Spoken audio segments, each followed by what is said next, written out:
É uma honra e um prazer ter hoje com a gente o Dr. Jacques Ramos Ruli, que está na coordenação do curso de retina também, juntamente comigo. Grande amigo, professor e mestre, sabe tudo do que vai falar. A tese de doutorado dele. Adoro ver ele falando sobre isso, sempre aprendo muito. Parabéns, Jacques. Vamos começar. Pode, pode começar aí. Bola para frente. Obrigado, pessoal. Boa noite. É bom ter amigo, né? Misericórdia, bom demais. Amigos do ventrículo esquerdo, né? Super do Então, esquerdo. para mim é muito gratificante, né, Brina, falar aqui de um assunto que eu adoro, um assunto que foi motivo de 4 anos aí de doutorado e um assunto que eu falo que é cabuloso, né? O buraco macular tem muita coisa de discussão. Todo congresso de retina sempre tem alguma coisa de buraco macular. Então, eu tinha uma aula de 88 slides, para ser mais específico. Eu tirei 50. Então, o Fernando já está cansado de ouvir essa aula, já está com mestrado em buraco macular, ele sempre ouve, mas eu vou tentar ser mais sucinto, né? Para não ficar muito cansativo a aula. Eu não quero esgotar aqui o assunto. Quem quiser, é só colocar no YouTube. Já tem uma aula de buraco macular lá de quase 1 hora e 20 minutos. Então, quem quiser pode revisar a hora que quiser no YouTube. Depois, se o Fernando quiser colocar o link aqui, ele coloca. Já vou começar aqui a compartilhar a tela. Olha ele, grande.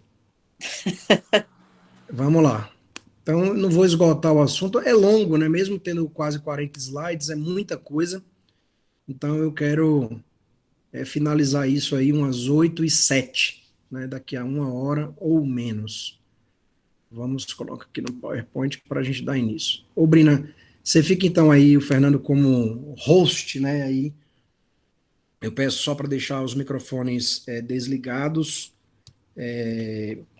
por uma questão que o áudio ele compartilha quando a pessoa esquece. De qualquer forma, eu acho que já tem o host aí. Qualquer coisa que acontecer, Brina, parar aqui a aula, o Fernando, vocês ligam o microfone e me avisa, porque exatamente eu não vejo vocês, eu vejo só a minha tela, Bom, ok? qualquer coisa a gente fala. Vamos lá, vamos embora. Vamos embora. Cada um pega a xícara de café, o seu Red Bull e vamos embora. Então eu falo o seguinte: começar é uma aula pela definição, né, do que é o buraco macular. Então, ele representa exatamente uma deiscência de um tecido neurosensorial na região central da mácula, causado por retração centrífuga dos fotorreceptores, secundária contração e retração do vítreo na região foveolar e parafoveolar. Decoreba, né? Parece ser fácil. Demoraram dezenas de anos para conseguir saberem que realmente tinha essa retração centrífuga, que tinha a contração e retração do vítreo na região foveolar e parafoveolar. E isso demoraram anos e anos, décadas e décadas para chegar a essa conclusão. Então eu coloquei essa definição, né? É um conceito, vamos falar assim, é conceitual, né? Apesar que os buracos eles podem ser divididos numa classificação que possa ser um pouquinho diferente de algum desse conceito que a gente está falando aí. Então, aqui um escaneamento tomográfico de um paciente com buraco macular grau 2, né? E a gente vai falar exatamente sobre essas classificações biomicroscópicas e tomográficas, mostrando exatamente, né, o que eu falo para os fellows, como que faz um laudo, né, de buraco macular. É uma deiscência de todas as camadas da retina até o nível do EPR. Entretanto, nem todo buraco tem deiscência total, né? Um A e um B, por exemplo, não tem, porque o teto está fechado. Mas é assim que eles classificam. E a gente consegue ver exatamente aí, né, uma foto magnífica que o vítreo, né, puxando a borda do buraco, né, e isso é que faz ele ser do grau 2 de Guess, né, vendo que há um descolamento perifoveal do vítreo, exatamente aí do lado da fóvea, onde está preto, do lado esquerdo e direito, aí o vítreo está descolado, né, ele ainda está colado na superfície, na borda do buraco, puxando, né, esse opérculo, pseudopérculo, e também está colado lá no nervo óptico, né? Então, uma foto magnífica. E quem acha que isso é mentira, né? Tem um esquema aqui de computação gráfica mostrando assim de forma perfeita, né? Um escaneamento tomográfico tridimensional mostrado por uma animação gráfica feita no computador, em que você vê essa camada transparente superior sendo o vítreo puxando e repuxando, né, as camadas da retina, pontos de aderência, né, não só aderência, como tração, né, e é exatamente essa fisiopatogenia que forma os buracos maculares, né, que faz parte dos buracos maculares e das trações vitromaculares, né. Então, eu vejo esse vídeo como uma representação gráfica, assim, muito bacana, perfeita, né. Sobre a epidemiologia dos buracos, né, a gente sabe que a maioria dos buracos, eles são idiopáticos. A palavra idiopático perdeu um pouco do significado, porque idiopático é quando não tem causa, né, e hoje a gente já sabe que a causa dos buracos é exatamente a retração e contração do vítreo, né, só que a gente não fala buraco macular secundário, a gente não fala buraco macular acompanhado da frase completa, né? Que é buraco macular causado pela contração do vítreo. Não existe isso. Então, ficou muito tempo nos livros, né? O buraco macular idiopático é aquele que é da classificação de Guess, né? A gente já sabe que a causa, qual é a causa, né? Teoricamente, não precisava mais falar buraco idiopático, né? Então, fala buraco macular. Quando a gente fala buraco macular, é porque é primário, né? Na verdade, primário ou idiopático é a mesma coisa. Só que a gente já sabe a causa. Então, quando fala buraco macular, é exatamente aquele que há uma contração e retração do vítreo.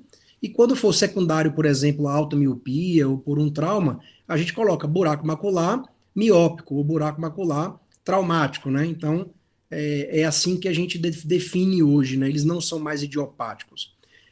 Sabemos que é uma doença, em geral, de pessoas que estão na sexta e sétima década de vida. A maioria podem procurar no ambulatório. Quando chegar uma pessoa, em geral, é uma mulher na faixa dos seus 65 a 75 anos, claro, podendo ter um pouco de variação, sabendo-se que apenas 3% acontece menos de 55 anos, né? Então, ou seja, é realmente uma doença de idoso, né?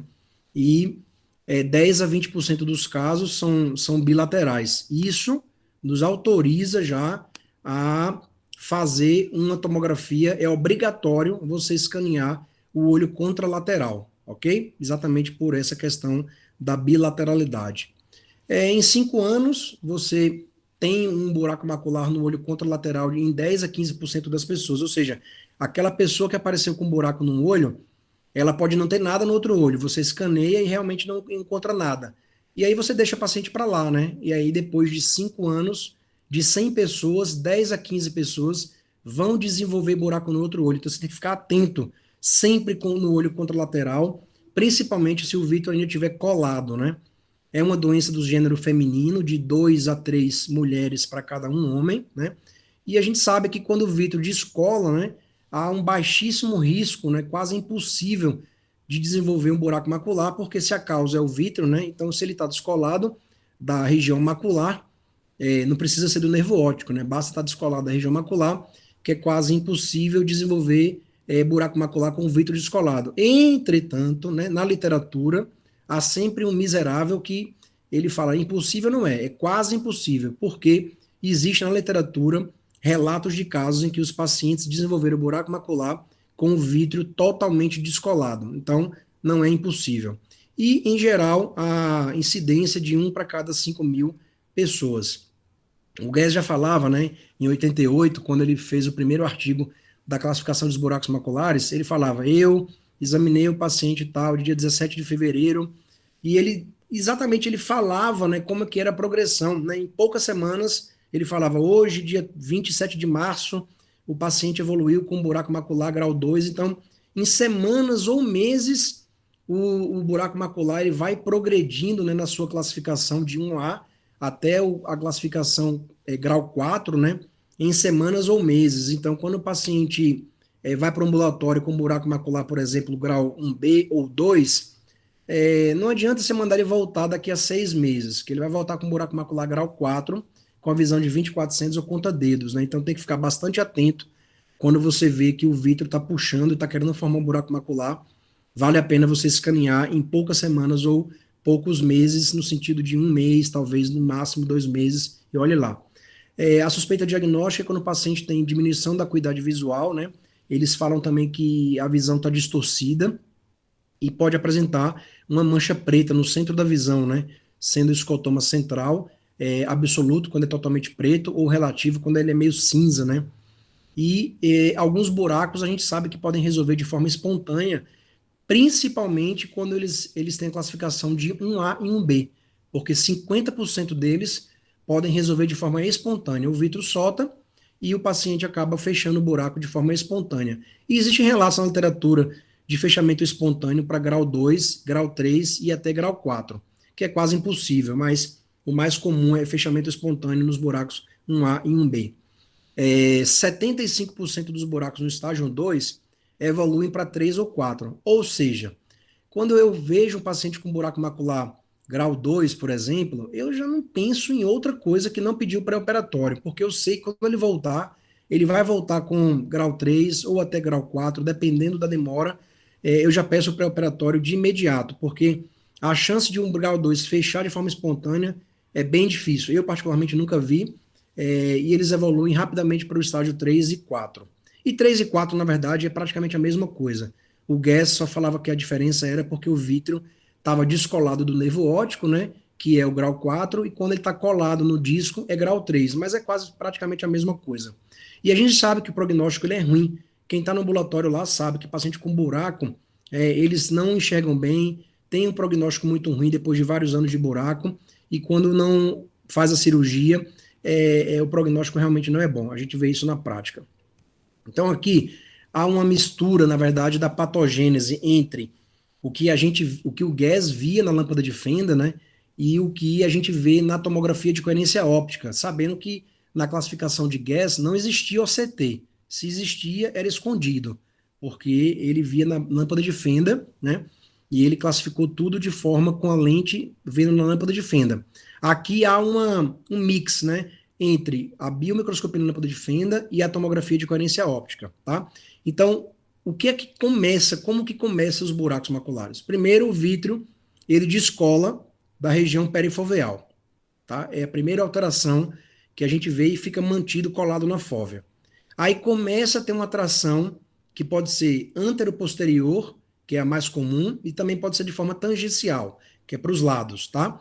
E aí, finalmente, essa tração gera uma formação de pseudocisto intrarretiniano, né, com ou sem split, né, que é quando abre a retina no meio, né, dividindo quase que a retina interna da externa, isso chama de split, né, forma um pseudocisto intrarretiniano, nesse caso seria um buraco macular grau 1A, e aí de repente esse pseudocisto, ele vai até o nível do EPR, e o teto ainda está fechado, e esse daí já classificamos como buraco macular grau 1B, né?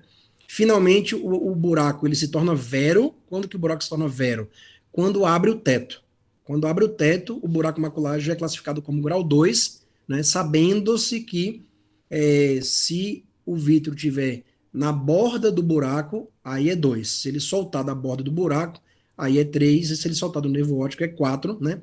Mas o buraco macular verdadeiro, ele é a partir do grau 2. Quando a gente fala buraco macular vero, é o buraco em que há deiscência total de todas as camadas retinianas com o teto aberto.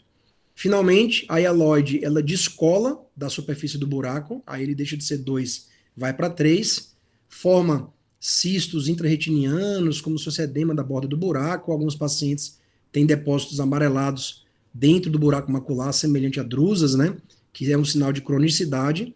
Finalmente, quando o vítreo se solta do nervo óptico, que a gente chama de DVP completo, aí o buraco macular é classificado como grau 4. Então, um dos melhores artigos que eu li na minha vida de buraco macular é esse daqui, ó, publicado no Retina, né, são quase 20 páginas só sobre buraco macular no estágio 1A. Fala assim, tem doido para tudo, né, mas é exatamente assim que a gente aprende. Então, assim, ó, o vítreo descolado da região perifoveal, mas mantém ainda colado na fóvea. E aí você vê que tem uma adesão e parece que puxa um pouquinho, porque as linhas dos fotorreceptores apagam um pouquinho, tá? Aqui as linhas com um apagamento, né? A gente já falou sobre várias linhas aqui, já foi falado diversas vezes nas aulas de OCT e de outras doenças, falando sobre a zona lipizoide, a membrana limitante externa e a zona de interdigitação, que antigamente era chamado de Coastline. E aí, finalmente, abre, né, um pseudocisto intrarretiniano, né, e aí a gente pergunta, isso aqui vai ser um buraco ou vai ser uma tração vitromacular? Muitas vezes não dá para saber se vai virar um buraco de verdade, né, um A, um B, 2, 3 e 4, ou se o paciente vai ficar com uma tração vitreomacular, né? E aí começa a apagar aqui as linhas, o pseudocisto começa a aumentar, de repente o pseudocisto vai até o nível do EPR. Aqui ele é buraco macular grau 1B, né? Ainda puxando o teto está fechado. Finalmente o teto abre, seria o buraco macular grau 2. Não é 3 porque o vítreo ainda está grudado na borda do buraco, né? Então por isso que ele é 2. Se o vítreo tivesse solto aqui da borda do buraco, ele seria 3 e finalmente, quando solta do nervo óptico, 4. Aqui eu escondi todas as classificações para ninguém colar, mas dá para ver bem. Esse aqui é apenas uma adesão com um pouco de tração. Em 2004, publicado no Ophthalmology, seria classificado como buraco grau 0. Daqui a pouco a gente vai comentar sobre isso. Começa a abrir pseudocistos intraretinianos e aí vai até o nível do EPR, então aqui seria tipo um grau 1B, né? Aqui continua sendo 1B, ele vai até o nível do EPR, aqui está mostrando também como que forma o pseudopérculo ou opérculo, né, que é a seta, onde está a seta preta, né? Finalmente abre o teto, grau 2, a hialoide está grudado ainda na superfície da retina, então aqui continua sendo grau 2. Finalmente ele mostra a setinha que pode ser um opérculo ou pseudopérculo, o que diferencia é que o opérculo tem tecido retiniano, nervoso, né, tecido nervoso, fotorreceptores de células nervosas, e o pseudopérculo não, é apenas componente não neuronal. Aqui, ele solto da superfície do buraco, ele é um grau 3, porque ainda está colado na papila, né? E, finalmente, o grau 4, quando esse vítreo solta da papila, né? Então, a gente fala, Jacques, mas como que você sabe que é 4? Porque não estou vendo aqui que tem vítreo aqui mais, né? Mas, em geral, quando o vítreo solta da superfície da retina, ele vai lá para cima. E o escaneamento tomográfico, ele não é possível de pegar o vítreo, ele não passa pela superfície da retina, porque ele está lá em cima, né, no meio do olho, próximo disso, ele não vai estar possível de ser visto, né, no escaneamento tomográfico. Então, aqui seria o grau 4 por esse motivo. Bem, a classificação, eu vou começar pela classificação biomicroscópica, classificação de Guess, que era na lâmpada de Fenda. Ele falava que um buraco macular grau 1A, ele falava pseudocisto intraretiniano. E ele falava que esse sinal na lâmpada de Fenda era classificado como um ponto amarelo. Então, um ponto amarelo na lâmpada de Fenda, um dos diagnósticos possíveis era buraco macular grau 1A. Quando esse ponto amarelo ele ficava um pouquinho maior e ele virava um anel amarelado, ele falava que era buraco macular grau 1B, né?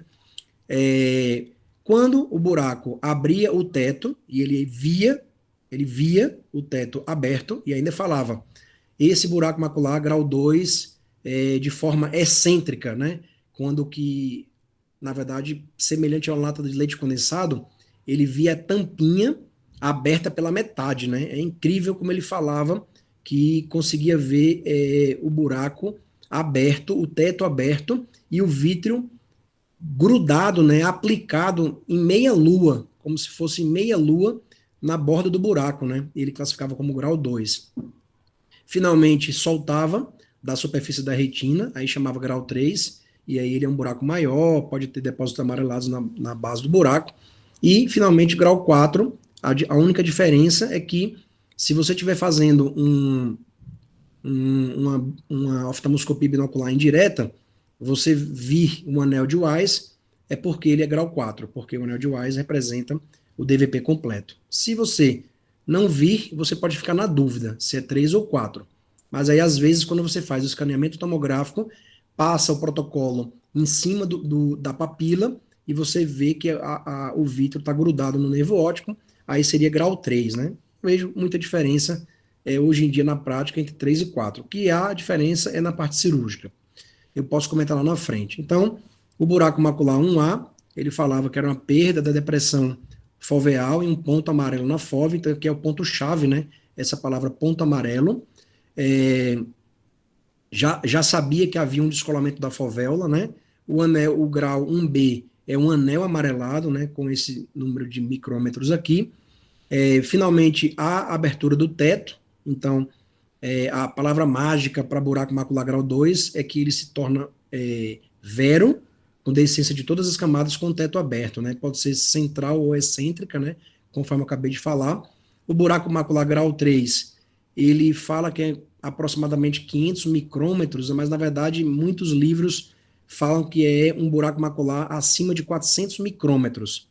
Mas na verdade, a classificação não é por micrômetros. A classificação é se tiver com o vítreo colado no nervo óptico, ele é 3. Se tiver solto do nervo óptico, é 4, independentemente do tamanho. Os livros falam que o 3 deveria ser acima de 400, mas na prática a gente vê muitos buracos desse tamanho, mas existem buracos pequenos que muitas vezes são 3 e tem menor do que 400 micrômetros. E finalmente, quando há um DVP completo, né, que o vítreo solta do nervo óptico, e na biomicroscopia você chama de anel de Weiss, você pode ver, né, aí o buraco se torna grau 4. Isso aqui é classificação biomicroscópica, ok?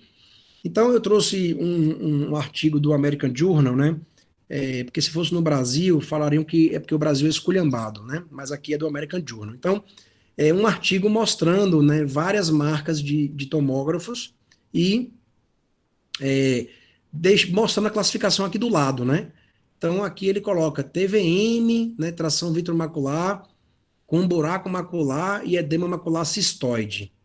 Bem, não é TVM, é uma tração porque os buracos maculares, conforme eu falei no início da aula, são causados por tração. Mas na classificação internacional de buraco macular, a gente não chamaria TVM, a gente chamaria buraco macular grau 2 na classificação de Guess, e na classificação tomográfica teria que medir o diâmetro interno, tá? Mas na classificação de Guess, isso aqui é um buraco macular grau 2. Então, ainda assim, poderia aceitar como está correto. Aqui, ele classificou como buraco macular grau 3, né? E a gente vê aqui que, na verdade, não é, porque aqui é um buraco macular grau 2, em que a hialoide está grudada ainda na superfície da retina, na borda do buraco. Então, nos autoriza a falar que é um buraco macular grau 2. Então, aqui está errado. Buraco macular grau 4, nessa figura aqui também não é. Há um descolamento aqui do vítreo na região foveal e parafoveal, quase na região macular. Só que quando o vítreo está colado na papila, a gente tem que falar que o buraco macular é grau 3, também está errado. Um edema macular cistoide, poderia ser, não tem nenhuma observação a fazer, né? Poderia ser apenas o edema macular diabético, né? Por aí vai. Aqui uma TVM, né? Tração vitreomacular com edema macular cistoide. De qualquer forma, buraco não é, né? Buraco macular não é. E tem edema e parece ter um sinal da gaivota aqui, que é a hialoide puxando, né, formando tipo um split intraretiniano, que é como se fosse essa área aqui, ó, abrindo como se fosse um papel no meio, né, abrindo como se fosse dois papéis e você tipo abrindo, separando um do outro, né, isso aqui chama split intraretiniano, muito comum nas trações vitromaculares, então aqui dá para passar. Aqui uma TVM com buraco lamelar, jamais, que buraco lamelar não tem teto, buraco macular lamelar, ele não tem teto, então é o erro grosseiro, talvez um dos piores.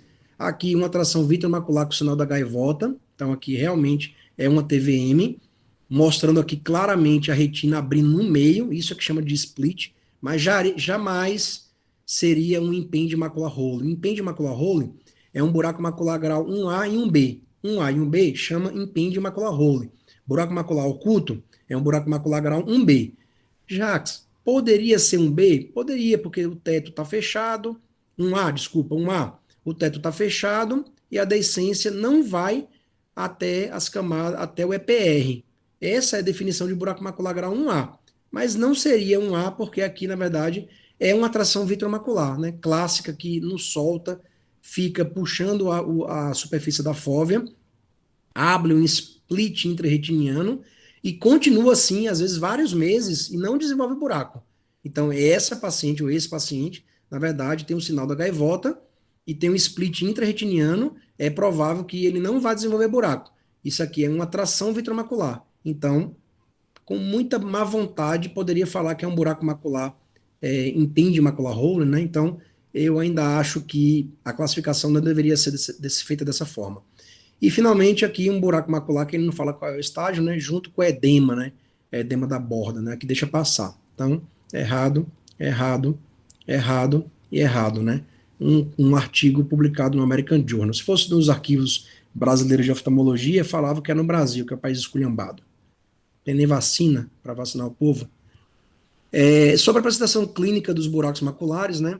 Em geral, a baixa da acuidade visual é indolor, em geral não, né? 100% dos casos. Não dói, é uma bava indolor, o paciente refere metamorfopsia com escotoma central absoluto e relativo. A acuidade visual pode estar somente pouco diminuída, né? Tem buracos maculares grau 1B, que o paciente é 20/25, 20/30, 20/50, 20/60, né? Então, às vezes, a acuidade visual está muito boa. Alguns buracos lamelares podem ter acuidade visual de 20/20, porque a camada dos fotorreceptores está íntegra, né? E a gente sabe que a visão central, ela só piora, né, com a progressão do buraco. Sobre a classificação tomográfica, então, tudo que eu acabei de falar acrescentou-se em 2004, acharam pouco, né, classificação de Guess, e de forma tomográfica, o grupo do Jay Duker resolveu colocar o buraco macular grau zero. O que é isso? É um buraco macular que foi publicado no Ophthalmology de 2004, em que um paciente com buraco macular no outro olho, né, em um olho, sendo esse olho aqui da foto contralateral. E aí, quando o paciente tem um descolamento perifoveal do vítreo, e há essa traçãozinha aqui, né, como se fosse o início dos buracos maculares, começa exatamente com essa traçãozinha aqui nos fotorreceptores, eles classificaram como buraco macular grau zero. Essa classificação aqui não existe mais. É uma classificação que foi publicada em 2004 e depois, no mesmo grupo, desfez essa classificação de buraco macular grau zero. Aqui um pseudocisto intrarretiniano, né? Então é um A. Aqui um pseudocisto que vai até o EPR, um B com teto fechado. Aqui é um grau 2, porque a hialóide está na borda do buraco. Aqui é um grau 3, porque a hialóide está ainda grudada na papila. E aqui é o grau 4, porque não vê o vítreo, né? A diferença é, se tiver um hialóide flutuando por aqui por cima, você nunca vai saber se é 3 ou 4. Você só vai saber se é 3 ou 4 se você escanear até a papila. Aí quando chegar na papila, se tiver descolado, provavelmente vai ser grau 4. Se tiver colado, vai ser grau 3. Ou você examina na OBI e vê um anel de Wise, você sabe que vendo o anel de Wise é porque é o descolamento completo do vítreo, ou você faz ultrassom para ver se o vítreo está totalmente descolado. Um desses três, você consegue matar a diferença entre 3 e 4. Então não existe mais o grau zero. E aí o mesmo grupo do Jay Duker, né, fez, nesse artigo publicado no Ophthalmology de 2013, uma classificação internacional, né, de adesões, trações e buracos maculares. Então, meio que assim, ó, tudo que eu falei, esqueçam, né? Seria mais ou menos esse tipo de coisa, mas não é assim não. Eu estou brincando, é porque essa classificação, ela queria ser mais refinada, né? Então eles colocaram como adesão, tração e buraco. E aí, quando o vítreo está colado, sem tracionar, sem nada, e essa adesão é menor do que 1.500 micrômetros, chama de adesão vitreomacular focal. Isso é laudo de OCT. Quando a adesão ela é sem tração, maior do que 1.500 micrômetros, né, isso a gente consegue medir na tomografia, ela é uma adesão vitreomacular larga. Quando é tração vitreomacular, menor do que 1.500, é tração vitreomacular focal. Quando é acima de 1.500, tração vitreomacular larga. E os buracos maculares foram classificados em pequeno, médio e grande. O pequeno, menor ou igual a 250 micrômetros, o médio acima de 250 e menor ou igual a 400, e o grande acima de 400. Isso à medida do diâmetro interno. Diâmetro interno, tá? Então, isso é medido e dado laudo dessa forma. Eu, particularmente, não concordo. Eu acho que a classificação deveria ser menor que 250, até 600, de 0 a 250, né, pequeno, 250 a 600, médio, e de 600 para cima, grande, né? Que a gente sabe que os buracos que realmente não fecham não são os de 400, 450, não. Em geral, os que não fecham são acima de 600. Então, ô Jacques, mas acima de 400 também é 600, sim. Mas 410 não é 600. 410 é grande, mas eu acho que o grande deveria ser acima de 600. Inclusive, o próprio Dr. Flávio Rezende, né, que é um brasileiro que mora no Canadá, ele fez uma nova classificação dos buracos maculares baseado nesse mesmo conceito de diâmetro interno. Quem quiser o artigo, depois eu mando. Sobre o diagnóstico, né? Então, a gente, colocando o paciente na tela de Amsler, ele pode referir metamorfopsia, o escotoma central preto e o absoluto, e o relativo, que é o cinza. Você pode, de forma didática, né? Foi feito há muito tempo, né? O teste de Watsky-Allen, né? Que você passa uma linha na lâmpada de fenda por cima do buraco, né? E muitos médicos perguntam assim, olha, a linha que a senhora está vendo aqui no seu olho, ela está partida? E aí, em geral, quando está partida, o teste de Watsky-Allen, ele seria positivo, né? Ou seja, deve ter realmente um buraco macular. Mas não façam isso, porque teve um artigo que foi publicado mostrando que a maioria das respostas que os pacientes davam não era quando a linha era cortada. Tá vendo aqui, ó? 9 pessoas falaram que a linha estava cortada, mas 24 pessoas falavam que a linha estava afinada no sentido vertical ou no sentido horizontal. Então é mais fácil você colocar a linha em cima do buraco e perguntar como está a linha. E o paciente vai falar: olha, doutor, eu estou vendo como se fosse dois lápis de pontas, né? Uma ponta voltada para outra ponta. Né? Isso é um teste positivo, seja na horizontal ou na vertical. Ela pode estar cortada, tanto na horizontal quanto na vertical, pode estar cortada só na horizontal e afinada na vertical, pode estar cortada ao contrário, né, na vertical e afinada na horizontal, ou inclusive pode estar também virada para o lado direito ou lado esquerdo. Então, o teste de Watsky-Allen, que eu acho que foi muito usado, mas hoje não é muito prático, né, teriam todas essas respostas. O teste da mira do laser, a gente colocava um spot de 50 micrômetros, que é muito pequenininho, né, dentro do centro do buraco, e como o paciente não tem fotorreceptor em geral, né, nos buracos maculares, principalmente os grandes, o paciente falava que não via, né, essa luz vermelha, né. A gente coloca o paciente com a mira do laser, né, e pergunta se ele está vendo, né, essa bolinha vermelha. Se for sua sogra, você liga o laser, dá um tiro aqui no meio da fóvea para destraçalhar a fóvea dela, né. Então, nos buracos maculares, a teste da mira do laser, o paciente não viria, né. Se o buraco macular for muito pequenininho, ele consegue ver sim a luz vermelha. O ecógrafo, na verdade, é mais por uma questão de ver o vítreo, se está descolado, colado, descolado, né? Ou se tem alguma outra doença, né? Que pode acompanhar os buracos maculares. Não vejo muita importância hoje em dia, só se for buraco macular secundário, né? A angiofluorescilografia, que vê um defeito em janela, né? É um tipo de hiperfluorescência por defeito em janela.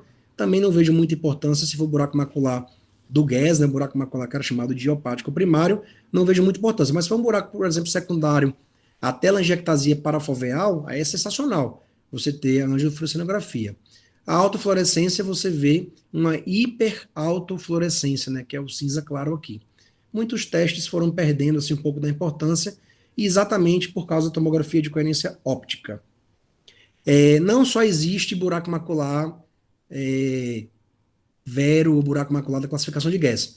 Existem outros tipos de defeitos, né? Os pseudoburacos, que confundem bastante com os buracos maculares na biomicroscopia, os buracos lamelares, né, que não são buracos de espessura total, também confunde muito na lâmpada de fenda, os microburacos, que não tem nada a ver com o buraco macular da classificação de Guess, eles são os buracos bem pequenininhos, né, por isso que o nome é microburaco. Eu vi poucas vezes, talvez umas 5 ou 6 vezes, e os buracos maculares gigantes, né? Então, aqui um pseudoburaco, mostrando exatamente uma membrana epirretiniana, porque os pseudoburacos, na verdade, são pseudos. Primeiro porque confunde, né? É um falso buraco. Na tomografia de coerência óptica, ele não confunde. Ele não é um buraco, ele é um pseudoburaco porque o nome é esse que deram. Mas aqui, você vê no pseudoburaco que ele é um aprofundamento da fóvea, né? Em geral, tem uma membrana aqui na região justa foveolar, que aumenta a espessura da retina, pode dar edema, inclusive, e há um aprofundamento da depressão foveal fisiológica. E isso, inclusive, é colocado nos laudos, né? Se for colocar um laudo de OCT aqui, você vai colocar como? Fóvea profunda. Fóvea. Não. Há uma superfície, uma linha hiperreflectiva na superfície da limitante interna com aprofundamento, né, da depressão foveal fisiológica. Edemas, né, cavitações cistoides, intrarretinianas, por aí vai. E o buraco macular lamelar, né? que inclusive quando o Guedes descreveu o buraco macular lamelar em 1975, ele descreveu exatamente numa mulher que era diabética e a mulher estava exatamente dessa forma aqui. Ele viu que as cavitações elas se tornavam coalescentes, né? E parecia um buraco, não é pseudoburaco, mas parecia um buraco, só que na verdade ele chamou de lamelar porque é como se tivesse arrancado, né, um pedaço da retina, mas não vai até o EPR, né? Então por isso que ele é lamelar, é como se tivesse arrancado, tirado um pedaço da retina, né?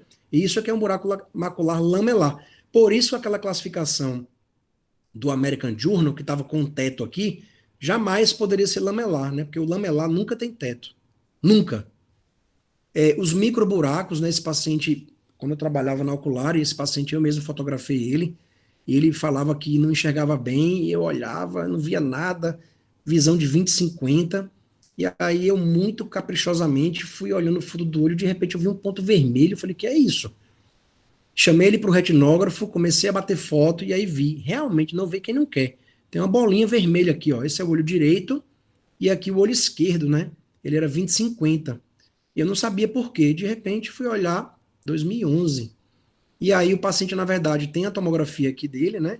E ele tem um defeito, né? Um defeito nas camadas de fotorreceptores que pode ser de 50 a 150 micrômetros. Essa é a definição de microburaco macular. Principal diagnóstico diferencial, questão de prova do CBO, retinopatia solar.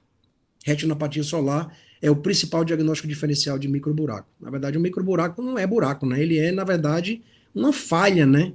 Não tem buraco, né? Ele tem, na verdade, uma falha aqui na camada dos fotorreceptores. Mas chama microburaco porque parece realmente um buraco. Você examina, vê essa bolinha vermelha, né? Buraco macular gigante, né, que não tinha definição, nunca vi definição de buraco macular gigante, mas saiu essa definição há poucos meses atrás. Um dos autores, de novo, Flávio Rezende, né, brasileiro que mora no Canadá, ele classificou buraco macular gigante como acima de 1.000 micrômetros. Então, pela primeira vez, eu vi a definição de buraco macular gigante. Nunca tinha visto, né?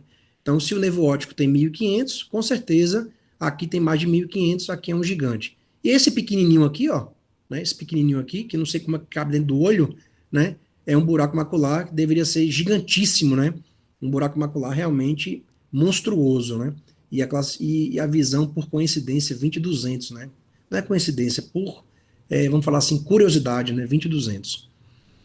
Não existe só os buracos maculares que eram primários, aí sim, agora existem os secundários, né, aí sim, você pode chamar buraco macular secundário até telangiectasia parafoveal, né? Ou então buraco macular associado à miopia. Ele pode ser associado, ou ele pode ser secundário. Jacques, qual é a diferença? A diferença é o seguinte: aqui é um buraco macular que provavelmente era de Guess e a pessoa tinha DMRI. Então, DMRI não causa buraco macular. Então, esse buraco foi associado. Foi uma coincidência o paciente ter buraco com o DMRI. Agora, esse aqui, ó, não é associado. Ele foi causado pela Mactel. Porque a Mactel, que é a telangiectasia justafoveolar idiopática do grupo 2A, ela causa buraco macular. Então, esse aqui é um buraco macular secundário à Mactel. Esse aqui, ó, é um buraco macular que poderia ser associado à membrana epirretiniana, que é muito comum, inclusive. Mas aqui parece que a tração tangencial que abre para os lados, ele realmente abriu um buraco secundário a uma membrana epirretiniana. Esse aqui não deve ser um buraco, provavelmente não é um buraco macular associado. Ele foi causado pela membrana, o que é raro. Aqui, um buraco que pode estar associado à miopia ou ele pode ser causado pela miopia, porque a miopia tem os dois. Pode ter um paciente míope, nada impede dele ter um buraco na classificação de Guess, ou ele pode ter uma alta miopia, e a alta miopia pode causar buraco, chamados buracos maculares miópicos. Então aqui pode ser associado ou pode ser secundário à miopia. Tá? E aqui a Mactel que eu já falei. Ainda acharam um pouco, né? Tem classificação, tem na verdade publicação de buraco macular traumático, causado por laser, né, o aportador de laser, causado por choque elétrico, oclusões venosas, e aí vai, né? Buraco associado a descolamento de retina, os buracos maculares associados a uveites e muito mais de 30, 40 causas de buraco macular. O tratamento, né, foi descrito em 91 pelos americanos Kelly e Wendell, né? Eles conseguiram, pela primeira vez na história, fechar 58% dos buracos maculares que operavam, né? Então, isso foi realmente uma coisa marcante, né? Já falei, né, que os 50% dos buracos maculares grau 1 podem fechar espontaneamente, né? Então, em geral, o tratamento é para grau 2 ou maior, né? Mas a gente sabe que alguns buracos maculares grau 1B têm indicação cirúrgica. Você fala, Jax, você vai arriscar aí grau 1B, paciente está em 1B, olha só, tal. Faz. Indica. Por quê? Eu já vi paciente particular meu com buraco macular grau 1B, com visão de 20/80, totalmente insatisfeita com a metamorfopsia e a baixa da visão. Tanto é que quando eu pedi o pré-operatório, ela voltou, já estava grau 3. Isso foi Natal e Ano Novo, e eu operei ela no início do ano, já estava em grau 3. Então, eu indiquei buraco macular grau 1B, exatamente pela baixa da visão e pela insatisfação da metamorfopsia causada pelo buraco macular grau 1B. Mas, em geral, a indicação é para buracos maculares grau acima de 2 ou acima, né? O sucesso anatomofuncional depende de vários fatores prognósticos, né? E a cirurgia padrão é vitrectomia via Pasplan, com descolamento da hialoide posterior, com ou sem peeling na limitante interna, sabendo-se que fazendo peeling fecha mais do que não fazendo, gás, seja ele o C3F8, o C2F6 ou o SFC6, mais a posição de cabeça no pós-operatório. Já que eu vi trabalhos que falam óleo de silicone, ar, sem posição de cabeça, tudo pode, tudo pode. Na publicação de artigo científico, tudo pode, né? Só tem que ver se funciona. Em geral, o tratamento padrão é padrão, vitrectomia, descola hialoide, faz o peeling, coloca o gás na concentração isovolumétrica, que no caso do SF6, que é o gás mais utilizado, é uma concentração de 20%, e a concentração isovolumétrica do C3F8, também chamado de perfluopropano, propano, não confundir com o perflu, que a gente coloca o líquido, né, o perflu para colar a retina, que é o perfluoctano. O perfluopropano é um gás que é o C3F8 e ele é colocado dentro do olho numa porcentagem isovolumétrica de 14 a 16%, né? E o SF6, a concentração é de 20%, né? Vai que cai na prova do CBO, né? E mais a posição de cabeça. Lembrando que o SF6 vai ficar dentro do olho 2 a 4 semanas, o C3F8 vai ficar dentro do olho 8 a 10 semanas. Lembrando que quando você colocar C3F8, o paciente vai ficar sem enxergar absolutamente nada durante 2 meses. O prognóstico anatomofuncional, né? A gente sabe que existe publicação para tudo que é para classificação prognóstica, né? Seja pelo tamanho do diâmetro da base, pelo tamanho do diâmetro interno, que exatamente aquela classificação de 0 a 250, 250 a 400 ou acima de 400 é baseado nessa linha, exatamente essa azulzinha aqui, né? A gente mede o diâmetro interno na tomografia de coerência óptica, e é por essa linha que a gente fala se o buraco macular é pequeno, médio ou grande. Também, né, foi visto que os defeitos dessas linhas aqui, ó, que é a membrana limitante externa, que a gente já falou, é essa primeira linha aqui, hiperreflectiva. A segunda linha, que é a zona elipsoide, é essa segunda linha aqui, hiperreflectiva. E a terceira linha, que era chamado de COST line, né? Esse COST era de Cone Outer Segment Tips Line, ou seja, a borda do segmento externo dos cones, e esse nome mudou, né, para zona de interdigitação. Assim como a zona elipsoide mudou de nome para, ela era, na verdade, a junção dos segmentos internos com o segmento externo dos fotoreceptores, e aí mudou de nome para a zona elipsoide. E a membrana limitante externa era limitante externa e continua sendo limitante externa.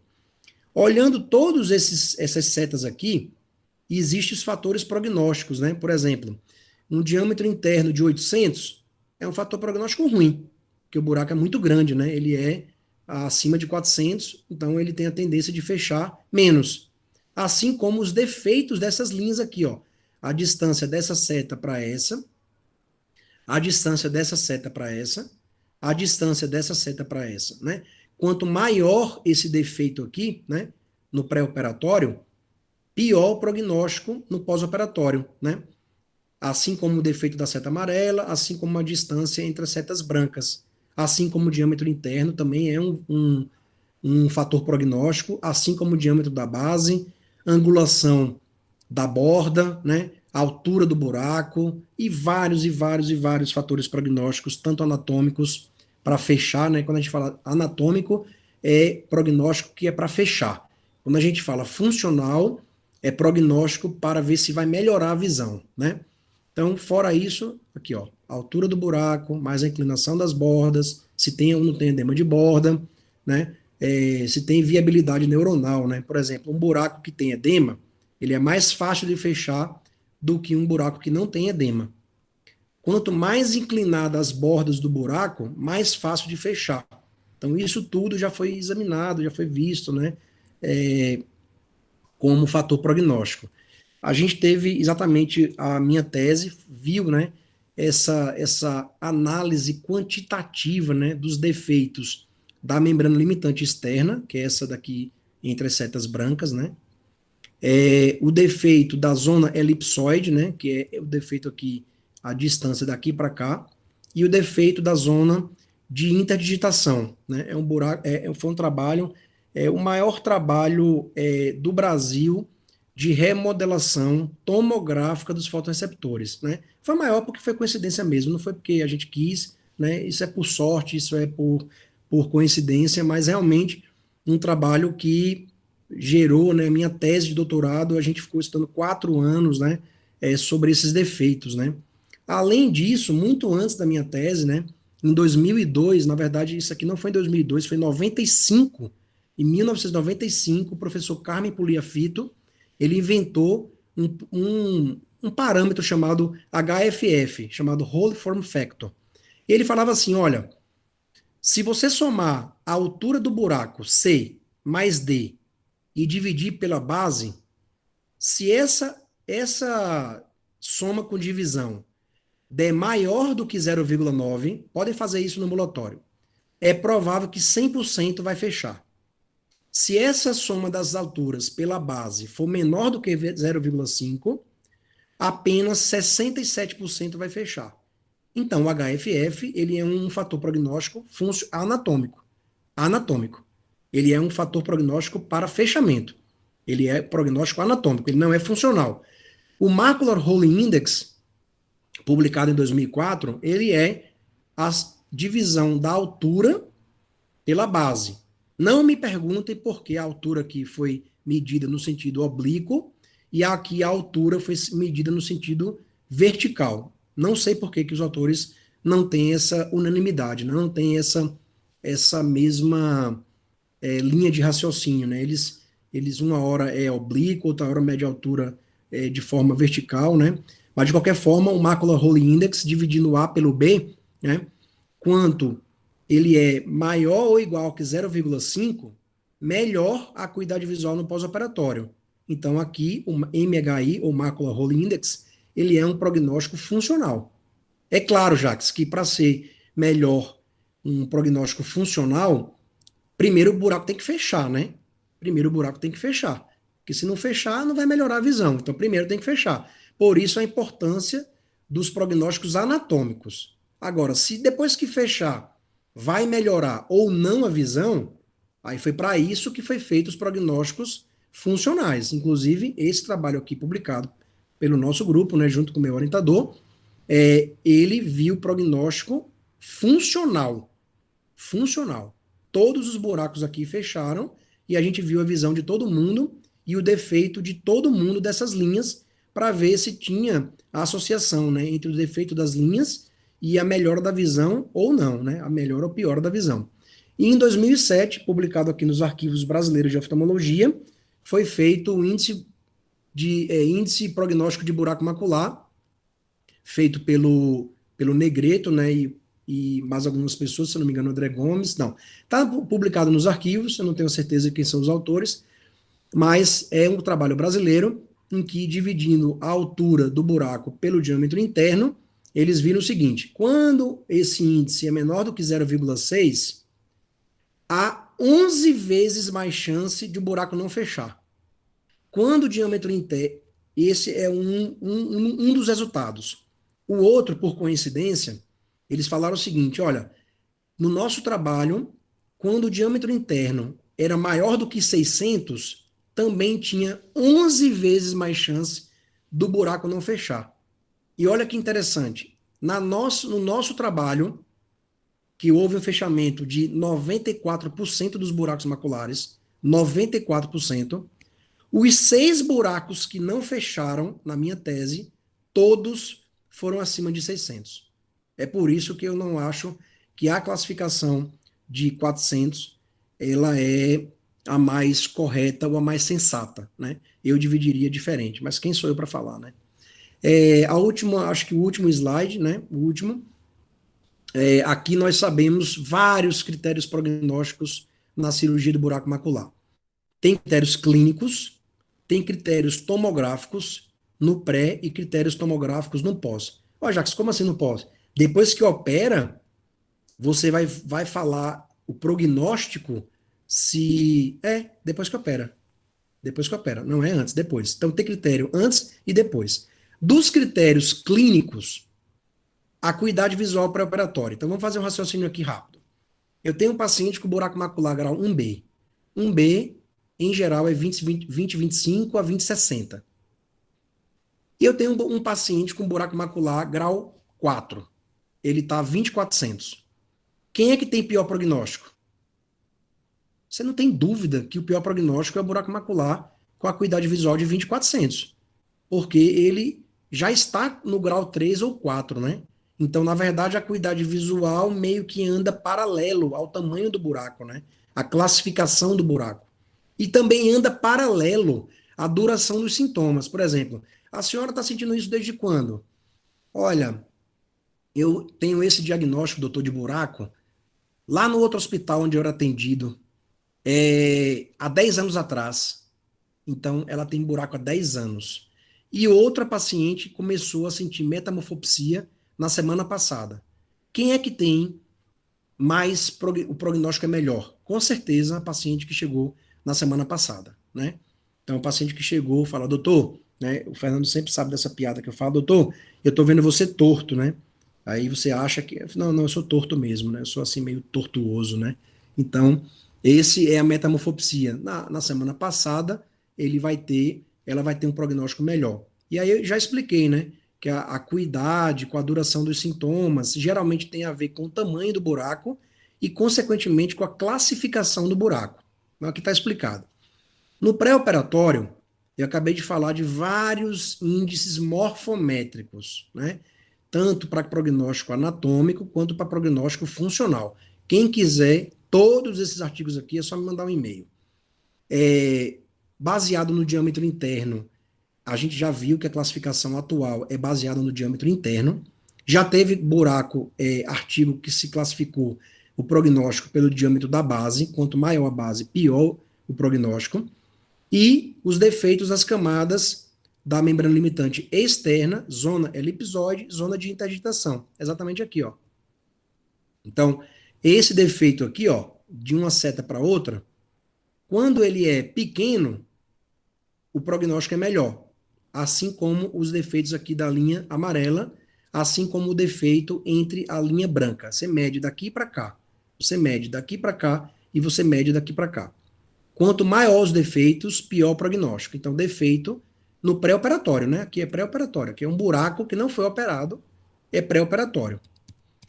E aí, esses defeitos estão associados a pior prognóstico. Quanto maior o defeito das linhas, pior o prognóstico. Assim como no pós-operatório.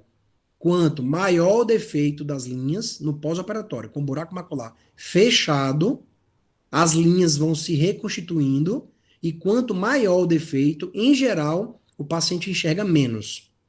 Teve artigo que publicou tipo de fechamento, né, buraco macular, fechamento em U, em V e em W, né? O melhor tipo de fechamento é o tipo U, né, que inclusive parece com a fóvea, e também já publicaram pacientes com defeitos de camadas nervosas e outros critérios prognósticos, né? eu acho que pela primeira vez eu cumpri, em 53 minutos, eu cumpri com a aula de buraco. Muito bem. Vamos agora descer o pau nas perguntas. Deixa eu. Parabéns, Jacques, excelente aula. Eu queria começar com uma pergunta. Vamos embora. Como é que eu paro aqui? Aqui parei. Um, dois, três e parei. Bom, eu queria te perguntar o seguinte: com frequência a gente vê no ambulatório, isso no SUS é muito comum, a gente pegar pacientes de sintoma de buraco muscular ou de queixa, já com buraco de longa data. Você, nesses casos, por exemplo, paciente com buraco macular de 2 anos, você já descarta a cirurgia ou você olha os critérios tomográficos para você ver se você faria cirurgia ou não? Excelente questão, Brina. Excelente questão. Olha, se eu soubesse, descendo da Afonso Pena, que aquele travesti, ele era travesti, eu nem parava o carro. Uhum. A diferença não é preconceito, a diferença é uma comparação esdrúxula. Se eu não sei se o buraco ele vai evoluir com uma excelente acuidade visual, eu tenho que pensar, opero ou não opero? E aí eu vou te dar um exemplo, né, que eu brinquei aqui, que uma vez eu estava descendo da Afonso Pena, um dia eu conto a história para vocês, e aí eu fui conversar com uma figura lá, brincando, filmando, né? Depois eu conto o final da história. Bem, é, eu te falo o seguinte, Brina, dos pacientes da minha tese, 70 e poucas pessoas tinham buraco macular grau 3 e 4. 70 e poucos por cento. Então, a grande maioria esmagadora era, era de buraco macular grau 3 e 4. Desses pacientes que a gente examinou, eu não vi nenhum paciente não melhorar a visão. Nenhum não melhorar. Eu vi paciente que ficou mesma coisa, desculpa, e, surpreendentemente, eu vi pacientes com buraco macular de longa data ficar 20 e 30. Então, o que é que eu falo para o paciente que vai no ambulatório? Quem me conhece sabe, eu nunca forço vitrectomia. Quando o paciente está na dúvida, eu jogo um pouco da responsabilidade para ele também, principalmente a retinopatia diabética. Eles querem milagre, eles querem que você salve a vida deles. Não, não é assim. Não é assim. Eu explico para eles, olha, sobre o fechamento, é acima de 90%. Só que aí, quando é acima de 600, cai muito o fechamento. Você não perguntou o tamanho, você perguntou o tempo. Então, eu vou responder pelo tempo. Pelo tempo. Pelo tempo. Pelo tempo, considerando que é abaixo de 600. Porque... Isso. É, porque às vezes tem um tempo, tem um buraco, tem uma doença secundária, vai piorando a situação, então eu acabo desistindo de operar. É, já que a gente tem um tempinho aqui, eu vou contar uma história que é o seguinte: toda vez que eu mandava o buraco macular para a prefeitura de Belo Horizonte, tinha um médico, todo mundo conhece aqui, que falava assim: olha, isso não fecha, não, viu? Tenha cuidado, já vi muita gente perder o olho por operar essas coisas aí. Foi até motivo de eu falar com o André Diniz para a gente ligar para esse médico, para ele parar de fazer isso. E aí os pacientes voltavam para o ambulatório com medo de operar. Falou, doutor, porque o médico falou que pode perder a visão, pode descolar a retina, que os buracos não fecham. Porra, sacanagem. Já, tipo assim, se eu tiver uma complicação dessas, o paciente vai falar: doutor, o médico da prefeitura já tinha me avisado. O senhor falou que não era. Então, Brina, já desestimulava 80% o paciente e me desestimulava porque falava que dava descolamento, que não ia fechar e tal. E aí, quando fechava, eu mandava o paciente voltar lá na prefeitura e falar com o médico que falou que não fechava. Eu fazia isso, mandava a tomografia na mão dela, se leve para o seu doutor lá. Por quê? Eu corri um risco de operar o paciente e o paciente estava orientado por uma complicação que não é comum. Não é comum descolar a retina no paciente com buraco macular. Não é, não é. Mas você assina um termo de consentimento livre e esclarecido, sabendo que você pode ter endófilo, sabendo que você pode descolar a retina, sabendo que você pode ter o buraco não fechar. Há um termo de consentimento. Agora eu vou te responder a sua pergunta. Então, eu estou falando isso por quê? Porque muitas pessoas chegavam, já que você perguntou se eu opero ou não opero, eu estou te respondendo primeiro o lado ruim. Então, há um desestímulo, o paciente já vem noiado, achando que não fecha, achando que vai complicar. Todo mundo sabe aqui que tem paciente que é muito medroso, que é muito receoso, que ele fica tipo, ah, doutor, tô na dúvida e tal. Não opero, não opero, não opero. Eu falo, olha, vá para casa, pense, quando a senhora tiver a fim de operar, se quiser operar, a gente está aqui. Lembre-se que quanto mais tempo a senhora demorar, pior para mim, pior para fechar, pior para a senhora. E lembre-se, esse buraco que a senhora tem, e principalmente quando era grau 2, 3 e 4, né? Que eu sabia que era 2, 3 e 4, ele não é milagre, ele não fecha. E não fecha mesmo não, Brina. Ele não fecha espontaneamente. Então eu falava, se a senhora não quiser operar, a senhora está se condenando para o resto da vida. Se a senhora quiser operar, a senhora está tendo a chance de melhorar. Se vai melhorar, eu não sei. Se vai fechar o buraco, eu não sei. Mas eu digo para ela as estatísticas que a gente tem. O buraco ele muito mais fecha do que não fecha. Isso você pode ler hoje à noite. A taxa de fechamento dos buracos maculares em 91 foi 58%. Hoje é de 90 a 100% de fechamento. Quando ele é próximo de 400, abaixo de 400, pouquinho mais, pouquinho menos. Quando ele é acima de 600, aí eu começo a explicar para o paciente, olha, pode ser que seja necessário 2 cirurgias, aí você tem que mudar a técnica e tudo mais. Mas, para ser bem objetivo na sua pergunta, eu tendo a operar todos os buracos que aparecem na minha frente. Todos. Porque entre eu saber se é ou não é, eu arrisco. E muitas vezes a gente viu que ou a visão melhorou, ou no mínimo ela ficou igual. A não ser que tenha acontecido alguma complicação. O que eu me lembro de complicação que eu tive nos últimos anos foi um descolamento de retina no intraoperatório, que eu apresentei no Congresso São Geraldo, fechou, e a paciente super satisfeita, uma paciente particular, descolou a retina no intraoperatório, colei de volta, coloquei gás e fechou.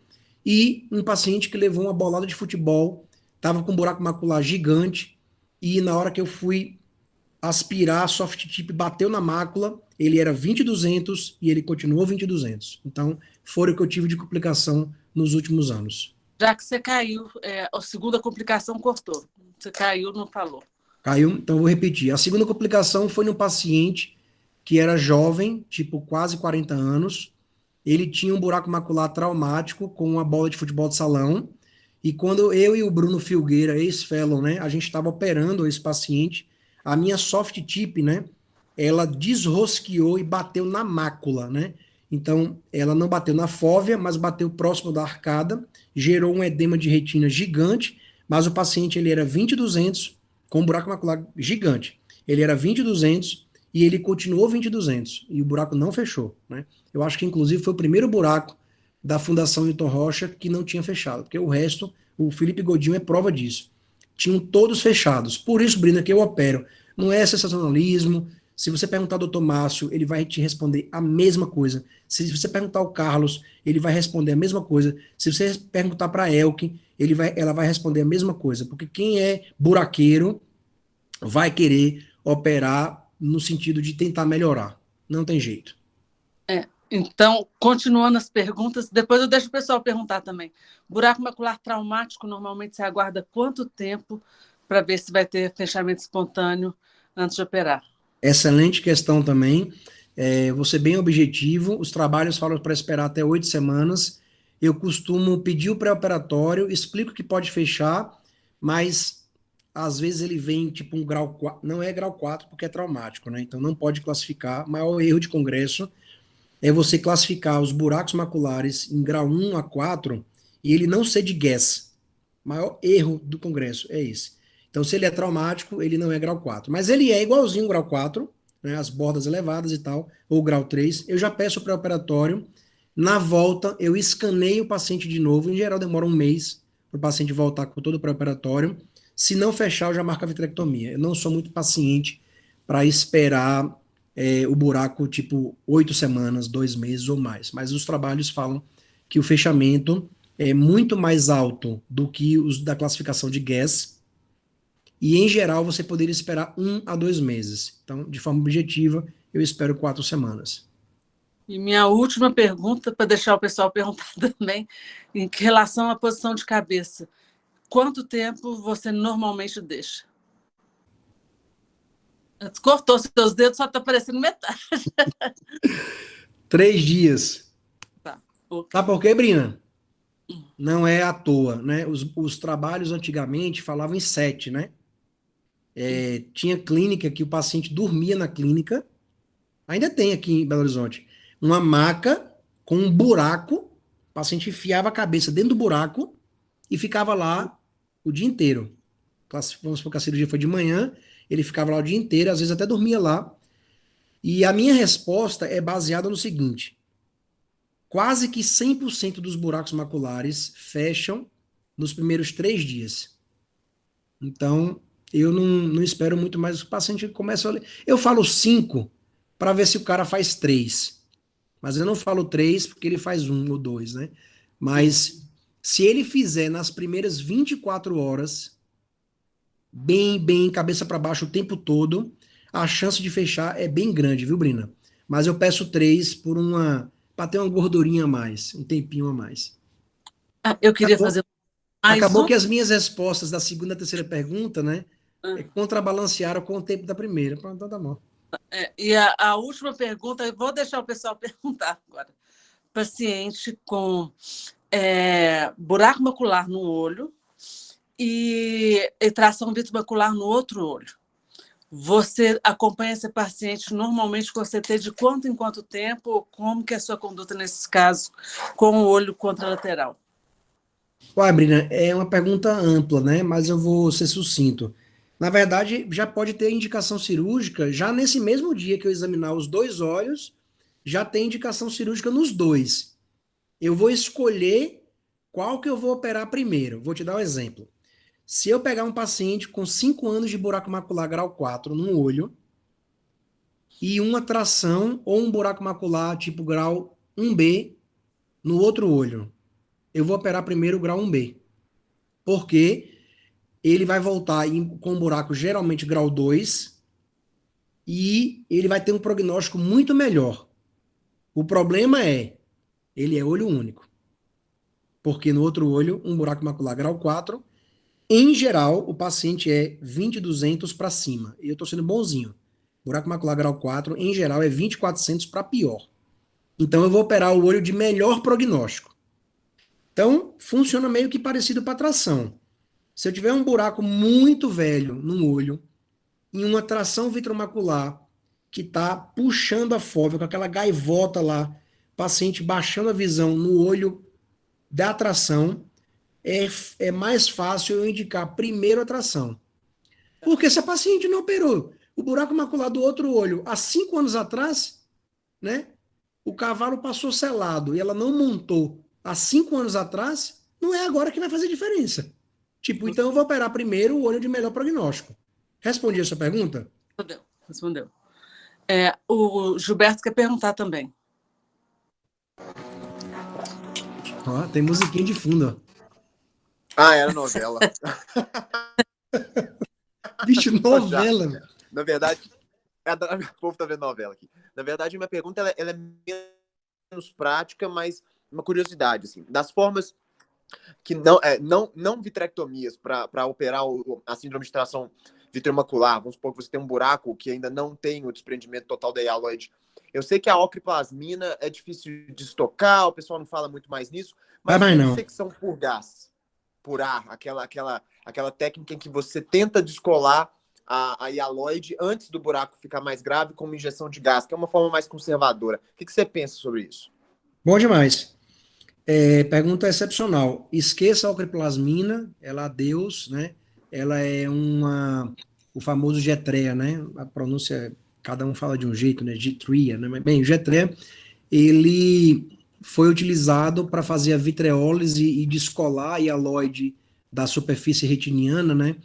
E simplesmente com taxas baixíssimas de descolamento da hialoide, com fechamento do buraco, né? Porque ela descolava, mas o fechamento chegava próximo de 50%, né?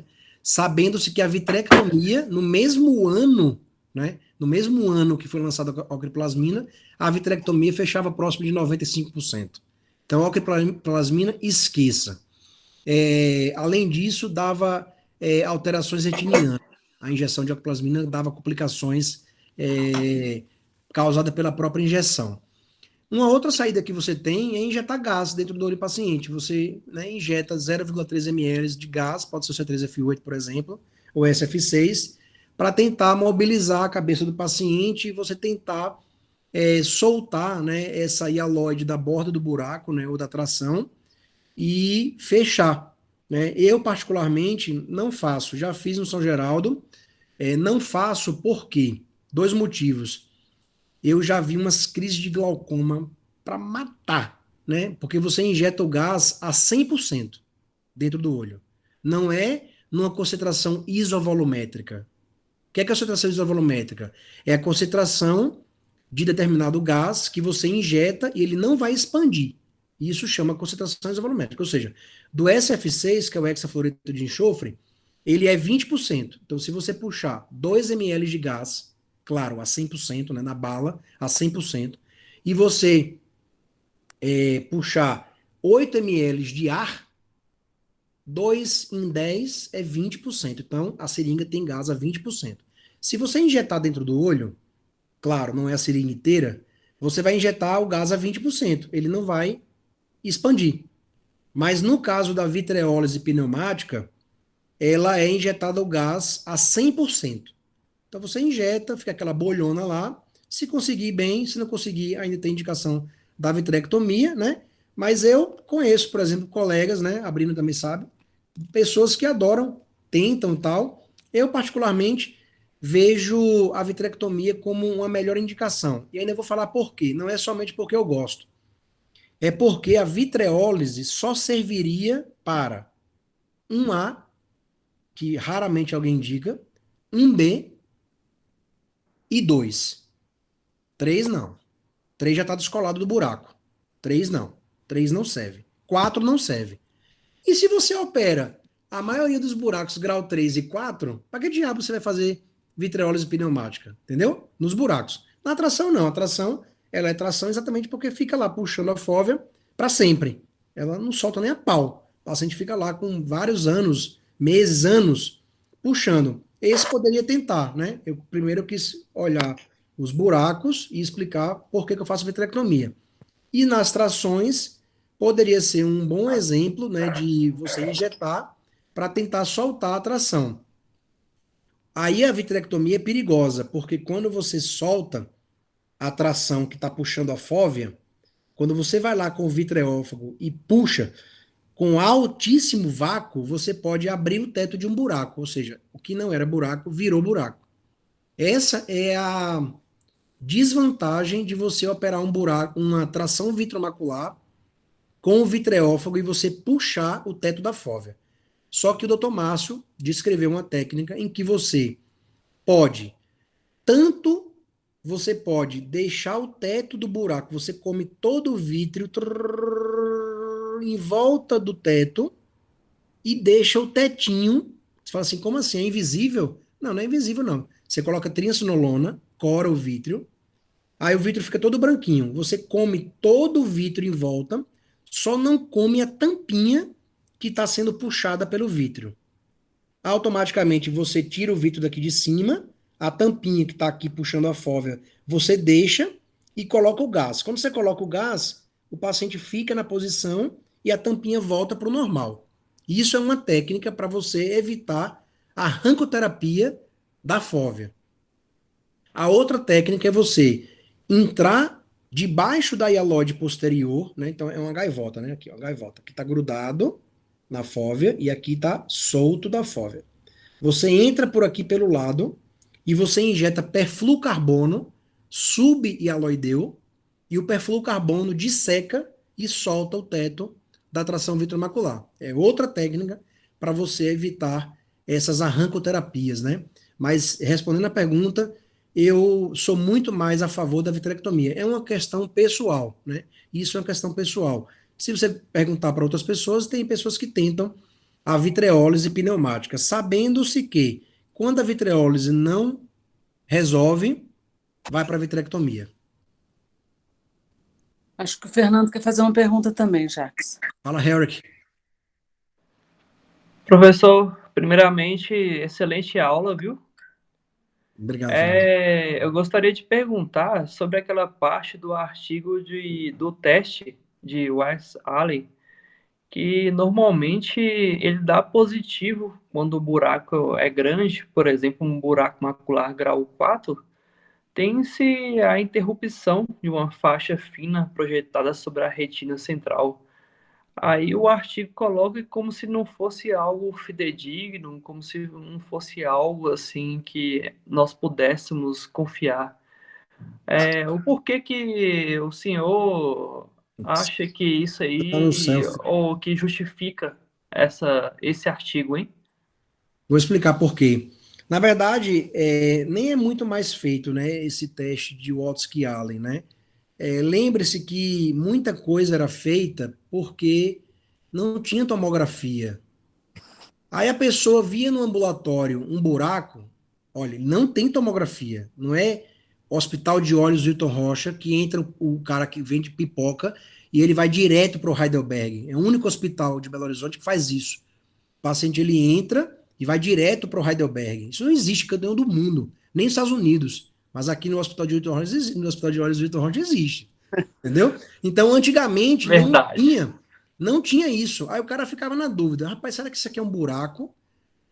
Quem estava comigo no ambulatório já viu. É buraco, é pseudo-buraco, é lamelar. E eles tentavam inventar testes para te dar uma noção. Porque se for pseudo-buraco, o cara vai ver a linha no teste de Watsky-Allen. Porque o pseudo-buraco, os fotoreceptores estão íntegros. Se for um buraco lamelar, em geral, ele vai ver a linha. E se for um buraco macular verdadeiro, com defeito de fotorreceptor, ele não vai ver a linha. Então, isso era porque não tinha tomografia de coerência óptica, né? Isso é artigo de 99, 92, 98, né? As tomografias tornaram-se disponíveis a partir de 1996. Mas disponível para quem? Em Boston, na Flórida, onde que era? Porque em Belo Horizonte aqui não era. Eu acho que o primeiro OCT que chegou aqui em Belo Horizonte foi em 2008. Então, durante todo esse tempo, como é que as pessoas faziam diagnóstico de buraco? Era com Watsky-Allen, era com teste da mira do laser e tal. Essa era o que da questão, né? Ele não é importante porque existe um sinal chamado sinal de Lacoste positivo. E o paciente, você passa a linha no meio do buraco e se a linha da lâmpada de fenda, no movimento sacádico do olho, a linha sair do meio e for para a borda, aí já não é o problema do paciente, o problema é do médico. Que por causa dos movimentos sacádicos, você coloca a linha do meio do buraco e aí o movimento sacádico ele fica vendo pela borda do buraco. E aí ele vai falar que está vendo a linha inteira, mas na verdade é porque a sua linha não está passando dentro do buraco. Esse é a primeira falha. Segundo, que eu já perguntei para dezenas de pacientes, pedi para desenhar. Se a senhora consegue desenhar aqui para mim, o que é que a senhora está vendo? Aí ela tentava desenhar um lápis de cabeça para baixo, com a pontinha assim, e o outro com a pontinha para cima. Então, ou seja, o teste de Watsky-Allen era positivo, né? Ela realmente tinha um afinamento da linha. Mas tem gente que não sabe explicar, tem gente que a linha, o buraco é muito pequenininho, e o médico na lâmpada de fenda coloca a linha muito grossa. Não vai dar. Você tá vendo a linha? Você tô. E agora? Também tô. É porque a linha tá passando ou na borda do buraco, ou o movimento sacádico do olho, a linha fica pegando onde tem fotorreceptor. Porque na borda do buraco tem fotorreceptor. Então ele vai ver a linha. Se você tivesse certeza que o olho está bloqueado e está paralisado, aí eu digo que seria mais confiável. Mas não é. Não é porque depende do sinal da Lacoste e depende do médico. Obrigado, professor. Gilberto, você continua de mão para cima que você vai perguntar de novo ou que você não tirou a mão? Tá vendo novela? Não, é o sinal de Lacoste mesmo. Eu esqueci disso. Tá Pronto. certo. Tá certo. Eu vou fazer uma última pergunta, então, já que Essa é a hora. tá. Ô, Brina, eu vou Oi. só, antes de você falar, deixa eu comentar uma coisa aqui. Às vezes, quando a gente dá aula assim, tentando falar tudo que a gente aprendeu durante a nossa vida inteira, isso serve como um maior motivo para a gente descascar os residentes e os fellows no ambulatório. Eu falo isso porque quem veio dar aula aqui dá um gás para que a aula saia o mais perfeito possível. E uma pessoa que, tipo, não faltou porque quis mesmo, né? Não quis participar da aula e chega no outro dia e me pergunta assim: olha, mas por que que isso aqui é um pseudo buraco? O que é que dá vontade de fazer? Né? Então, as aulas servem, né? Eu não estou falando que a pessoa não pode faltar minha aula, mas eu estou querendo só falar o seguinte: quando chegar no ambulatório, pode rasgar o verbo com todos que estão aqui nessa aula, porque eles têm a obrigação, a partir de hoje, de saber dar laudo de OCT de buraco macular, classificar tomograficamente e fazer a classificação de GAS. Obrigação. Obrigação. Pode até confundir, que ninguém aprende 100% na aula. Mas o que eu estou querendo só, em resumo, falar é que as pessoas que não estão aqui não sabem, às vezes, o que perde de assistir um curso de retina completo, o seu esforço, o da Mariana, de chamar os preceptores, e ainda no outro dia, depois de um dia depois que a gente dá aula, pergunta assim, esse aqui é o quê? É buraco lamelar? Tipo, né? E a gente falando tudo isso. Então, mais um motivo para, a partir de hoje, a gente, tipo assim, não tem mais desculpa. A partir de hoje, não tem mais desculpa para fellow, nem para residente. A gente pode cobrar quando aparecer pacientes com buraco macular. Verdade. De acordo, concordo, Jacques. Agora, minha última pergunta, já que eu estou abusando, que você sabe tudo de buraco macular, qual sua técnica? Não é assim, não. É assim sim, vamos abusar do mestre. Sua técnica de escolha para buraco macular gigante, acima de 650. Na verdade, Brina, esse gigante aí é aquilo que eu falei, né? Não tem. Não, é o grande, né? Gigante, não, seria o grande, né? Mas você tá certo. Muitas vezes o pessoal fala assim: olha que buraco. Já que esse buraco aqui é gigante, né? Mas é o gigante que, na verdade, o fellow queria falar que era grande, né? Uhum. Ele viu, tipo, 820 micrômetros. E aí ele fala: ó, esse aqui é gigante, viu? Mas pela classificação, né? Era grande mesmo. Mas eu entendi a sua pergunta. Eu sempre, para todos os buracos, eu faço vitrectomia, descolo a hialóide posterior com triacinolona, se ela não tiver descolada. Se ela já tiver descolada, aí eu respondo um slide no meio da aula que eu falei assim, olha, se a hialóide estiver passando na superfície do buraco, solta da superfície, ele é 3 ou 4. Qual é a diferença? Se você escanear até o nervo óptico, você vai descobrir se ele é 3 ou 4. E aí alguém pode falar, mas não tem importância nenhuma, já que tipo assim, 3 e 4 são irmãos gêmeos. E é mesmo. A diferença é cirúrgica, que no 4 você não precisa descolar a hialóide posterior. Você já entra dentro do olho, já está tudo descolado. Aí você fala, mas é difícil descolar a hialóide posterior? É difícil. Alguns pacientes você pena para descolar a hialóide posterior, porque ele é 3, grau 3. Se ele fosse grau 4, eu não teria o trabalho de descolar a hialóide posterior.